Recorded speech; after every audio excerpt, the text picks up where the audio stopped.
Okay, so it's finally here. We've got the T3m mid motor now in stock. Unfortunately, it wasn't ready for the end of March, but they're available now. We've also already sold a few kits. I thought it was time to get the video out before I assemble my own car, which is this one, and just show you a bit about the car, what comes in it, and let's just have a quick look. So as you can see, the car beautifully assembled as always. It's obviously got the ECS joints again up front. It's got quite a thick diff oiling, obviously being front wheel drive. And you see there's your front belt. Everything compared to our current T3m here is moved much more forward. We have a different top deck. That's something new we've seen. We just moved to the rear.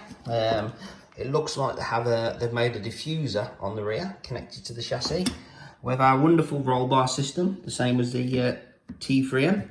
Again, Raceopt are fitted on the car as standard. So let's just have a look. Let's see what else we've got in the box here. We've got our Raceopt stickers, fantastic. A few little bits of notes just to say what the car is. There is a warning, just to advise you that if you are going to run the motor on the right, you must reverse the motor on the speed controller. Obviously, if it's on that side of the car and it's positioned there, it's going to be going backwards if you don't flip it on your speedo. We have our wonderful laid out instructions as always, which is pretty good. And then, so what else is extra in the box? Okay, so here's our option shocks. These are basically conventional shocks with membranes. A lot of people, well, some are, some aren't. Shocks are very much a preference. Some people like the Raceopt, other people don't. Other people like the membrane shocks.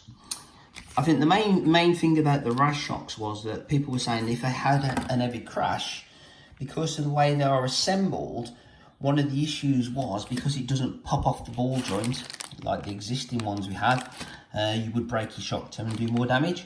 So, you know, as of now, why not just include both sets of shocks in the kit, and you can choose which ones you want to run.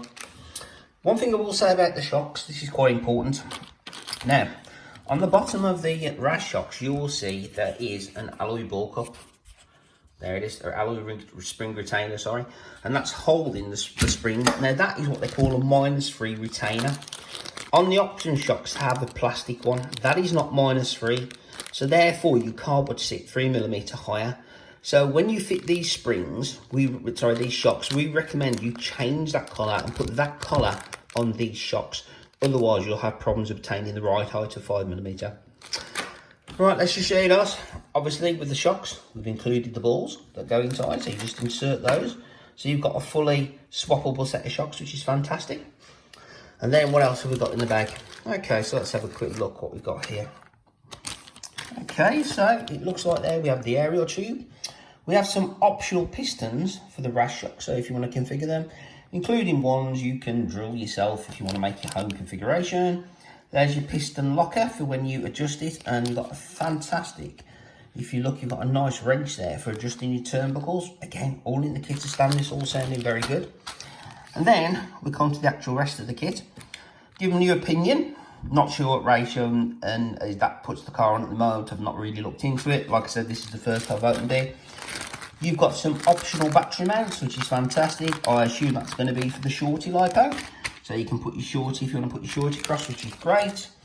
In addition to that, there's your actual body posts. Now, the body posts, most people are doing now is the mounting them across the back. So that allows you to have a little more traction, and it just makes the car feel a little nicer to drive.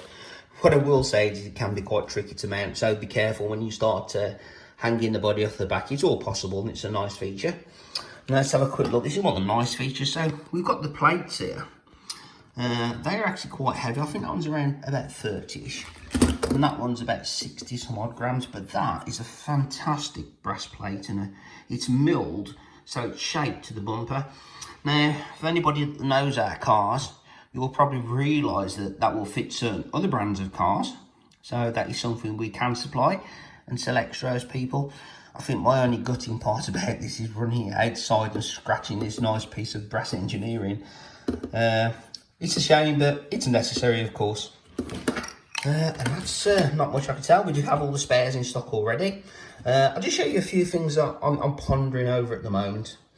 So one of the issues I have is I don't know whether to mount the motor there, where they recommend it to go, or whether to flip it around the opposite side and put the motor here and have the LiPo all the way down.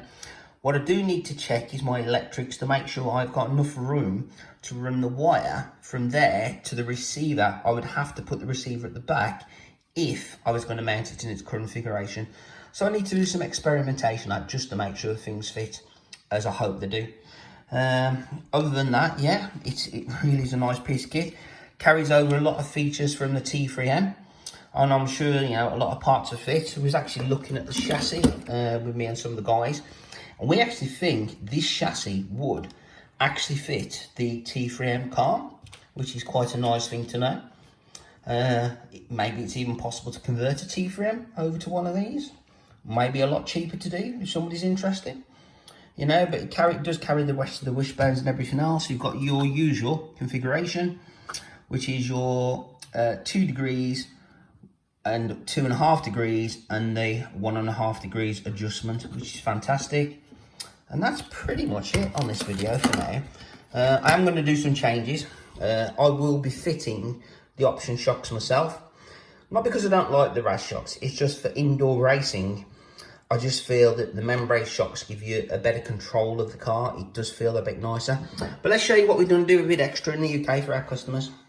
So we've already tested the T3m and we've got some new option springs.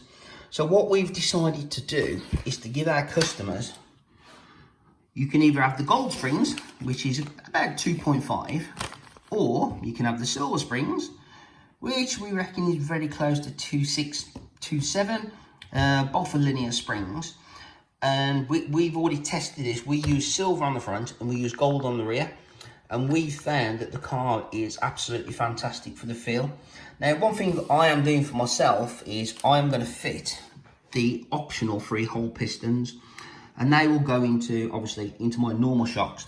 But that's only because when I've been running the T3m on carpet, I find that that combination with these springs on the four-wheel drive is fantastic for the traction. It feels very similar to other brands. The shocks feel virtually the same, and the springing. I'm not going to mention the brand, but anybody that knows me knows what I used to run, and you'll know it's got a very, very similar feel. And that's pretty much it for the moment on the T3m. Hope to bring you some videos when we've got the electrics all mounted, and obviously I've ordered a body shell, and speak to you all soon. Thanks for watching.